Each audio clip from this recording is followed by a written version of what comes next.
Hello everyone, আসসালামু আলাইকুম। সকলে কেমন আছেন? আশা করি ভালো আছেন। তো দেখেন, এক এক জায়গায় আলহামদুলিল্লাহ মা বাচ্চা খাইতেছে, আরগুলা ওই যে নিচে ফাইজলামি করতেছে। দেখেন ওইগুলারে কিভাবে নিয়ে আসি। দেখেন সবগুলা চলে আসবে আমার হাতের মধ্যে। এই দেখেন একটা বাইরে আইসা পড়ছে, আর গুলাও ইতিমধ্যে দেখবেন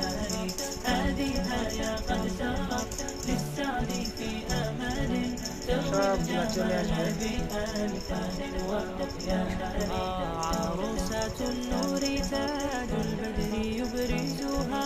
এই রে আটকে আছে, যাই হোক ওইদিকে ওই জায়গায় সবটাকে আনতে হবে যেভাবে হোক। زوج النقاء بتتويج وإبهار كل القلوب تنام